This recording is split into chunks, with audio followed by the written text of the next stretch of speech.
Tom Cruise doesn't shout. He doesn't storm off set.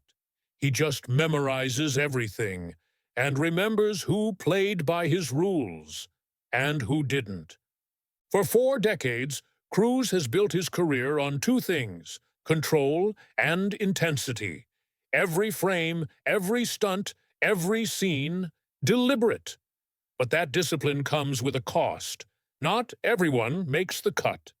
Behind the smiles and blockbusters is a man who values order. And when an actor disrupts that rhythm, Cruise doesn't retaliate. He simply never works with them again. Some clashed with his process.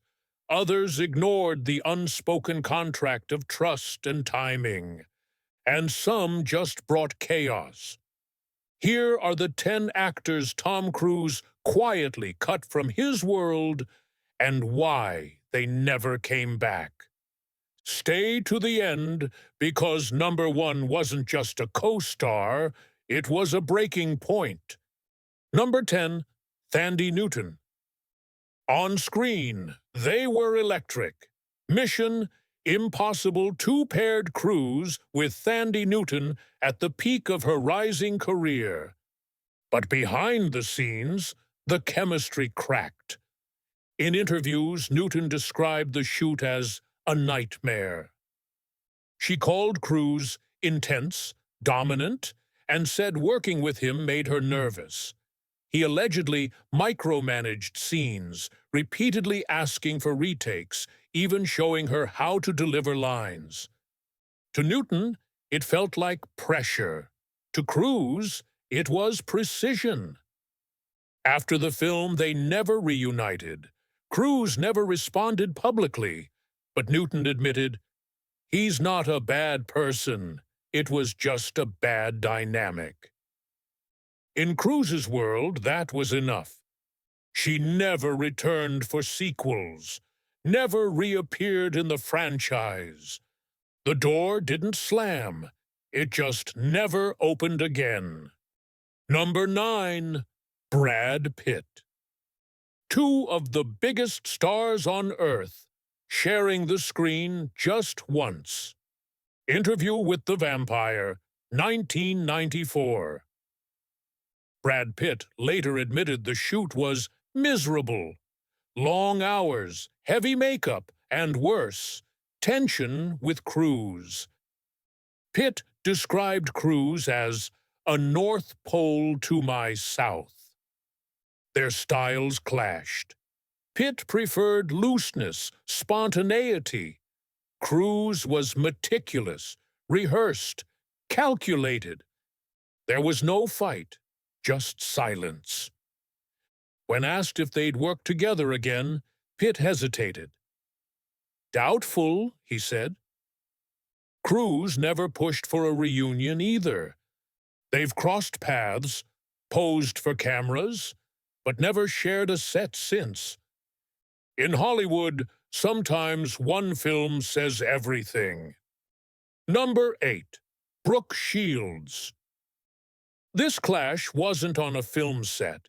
It was in the headlines. In 2005, Brooke Shields publicly spoke about using antidepressants to treat postpartum depression. Cruise, a vocal Scientologist, criticized her on The Today Show, calling psychiatry, pseudoscience, and medication dangerous. Shields fired back in the New York Times, accusing Cruise of promoting stigma. The backlash was immediate and brutal. Cruise eventually apologized. Years later, they patched things up, but their names have never been in the same project, and likely never will. Some lines get crossed in interviews, not scripts. Number 7, Rob Lowe. In the 80s, Rob Lowe and Tom Cruise were young stars in The Outsiders, until one punch changed everything. Lowe recalled being socked in the face by Cruise during rehearsals. Why? because Cruise didn't like the idea of choreographed stage fighting. He wanted it real. Years later, Lowe told the story with humor, but the relationship never recovered. They never worked together again. Cruise never commented. One punch, one decision. One name quietly removed from the call sheet. For good. Number 6. Russell Crowe.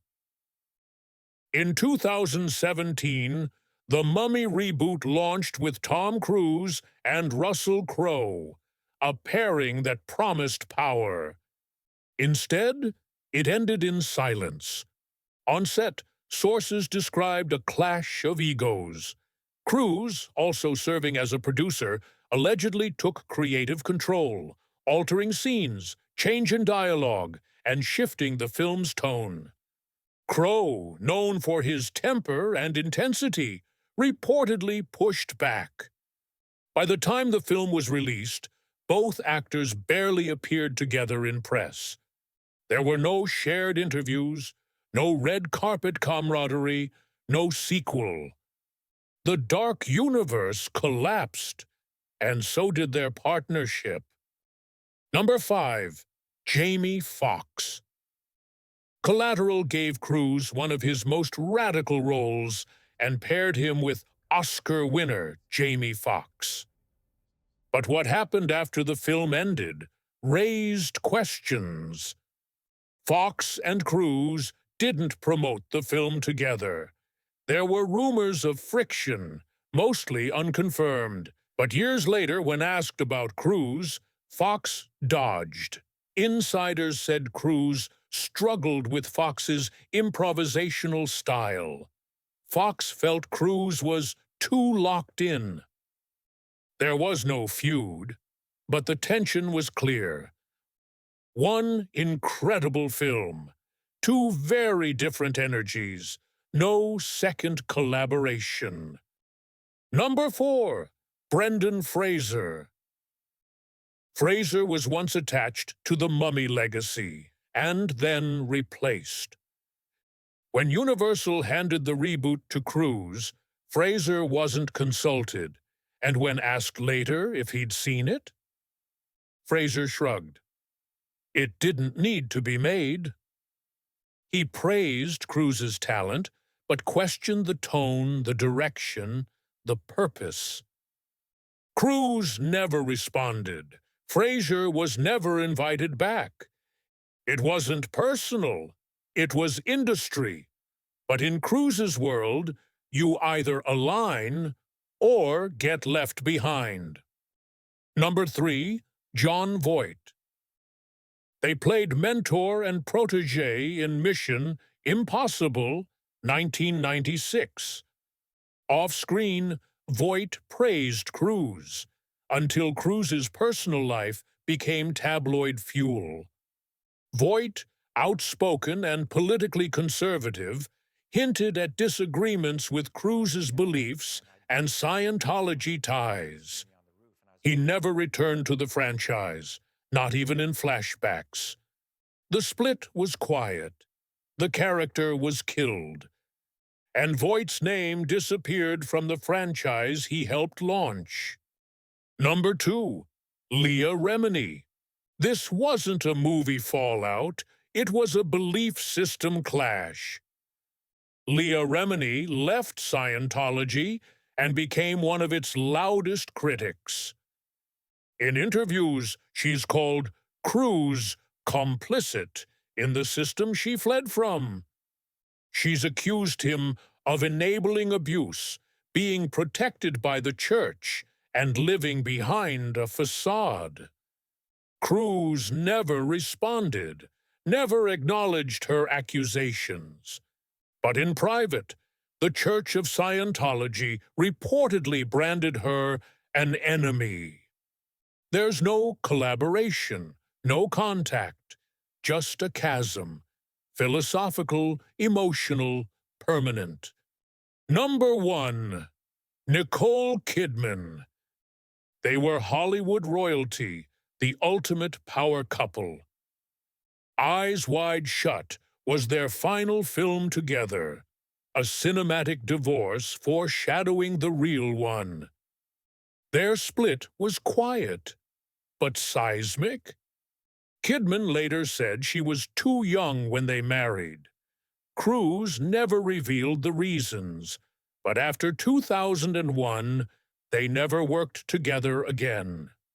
She wasn't invited to his wedding with Katie Holmes. He wasn't there when she won her Oscar. And while both speak with politeness, the silence says everything. No reunion, no on-screen return. Just a long, elegant distance. Tom Cruise doesn't need enemies. He just needs control. On set, in press, in life, his world is precise.